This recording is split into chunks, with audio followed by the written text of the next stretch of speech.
পরীক্ষাভীতি শব্দটি যে আর জেনারেশন জেডের কাছে চলে না তার প্রমাণ এই খুদে খুদে শিক্ষার্থীদের সায়েন্স ফেস্টের আয়োজন এবং সেখানে স্বতঃস্ফূর্তভাবে অংশগ্রহণ। আসসালামু আলাইকুম। আজকে আমি চলে এসেছি রাজশাহী গভর্নমেন্ট ল্যাবরেটরি হাই স্কুলে।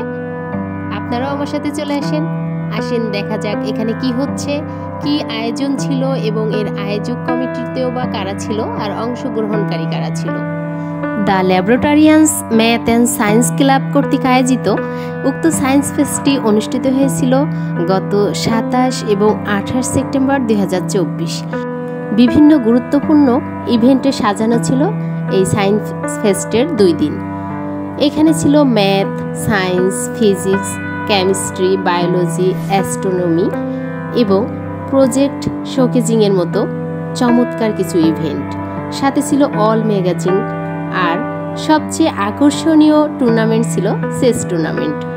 সকাল 8টা থেকে রিপোর্টিং শুরু হওয়ার মাধ্যমেই সায়েন্স ফেস্টটি শুরু হয়ে যায়। বিভিন্ন ইভেন্টে শিডিউল অনুযায়ী পরীক্ষার্থীরা অংশগ্রহণ করে।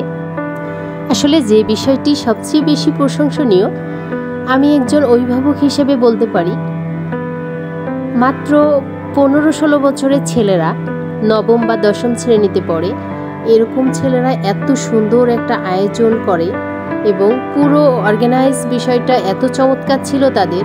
2 দিন ব্যাপী প্রোগ্রাম, এই প্রোগ্রামের পিছনে যাদের অক্লান্ত পরিশ্রম, তাদের স্পন্সর কালেক্ট থেকে শুরু করে প্রশ্ন তৈরি, প্রশ্ন প্রিন্ট দেওয়া এবং যে গুগল ফর্মের মাধ্যমে মাত্র 20 টাকা রেজিস্ট্রেশন ফিয়ের মাধ্যমে এত সুন্দর ইভেন্টগুলোতে অংশগ্রহণের যে সুযোগ, আমি বলতে পারি মোটামুটি 20টা প্রতিষ্ঠান থেকে এখানে এই সায়েন্স ফেস্টে ছেলেমেয়েরা অংশগ্রহণ করছে।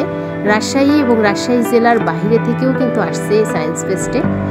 এখানে আসলে আমি ঘুরতে ঘুরতে চলে এসেছি ল্যাবরেটরি স্কুলের হল রুমে, যেখানে সায়েন্স প্রজেক্টগুলো শো করা হয়েছে। তারপর চলে গেছিলাম যেখানে অল ম্যাগাজিন রাখা ছিল সেই রুমটাতে।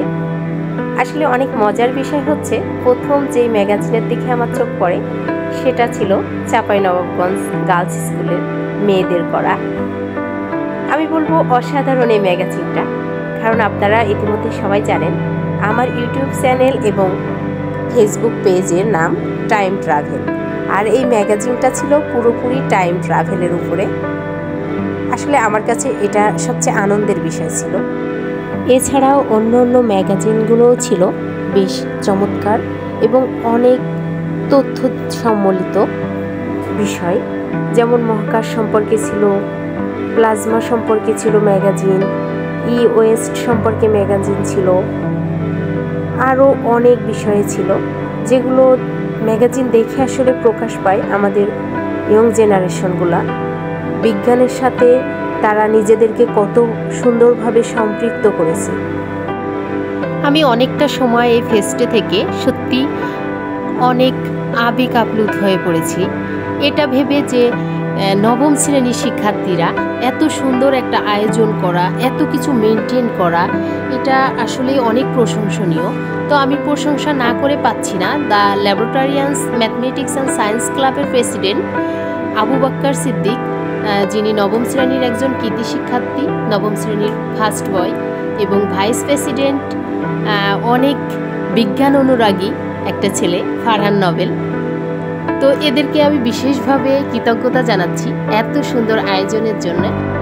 2 দিন ব্যাপী এই সায়েন্স ফেস্টের দ্বিতীয় দিন দুপুরের পর থেকে ছিল প্রাইজ গিভিং সেরিমনি প্রোগ্রাম। 4টা থেকে সুন্দরভাবে শুরু হয়ে যায় এই প্রোগ্রামটি। উক্ত প্রোগ্রামে অতিথি হিসেবে উপস্থিত ছিলেন রাজশাহী বিশ্ববিদ্যালয়ের বোটানিক্যাল ডিপার্টমেন্টের স্যার এবং রাজশাহী কলেজের ফিজিক্স ডিপার্টমেন্টের টিচার, এছাড়াও রাজশাহী গভর্নমেন্ট ল্যাবরেটরি স্কুলের প্রাক্তন শিক্ষার্থী। অসাধারণ পুরস্কার বিতরণী অনুষ্ঠানের মাধ্যমে 2 দিন ব্যাপী আয়োজিত সায়েন্স ফেস্টের সুন্দরভাবে সমাপ্তি ঘটে। ধন্যবাদ সবাইকে।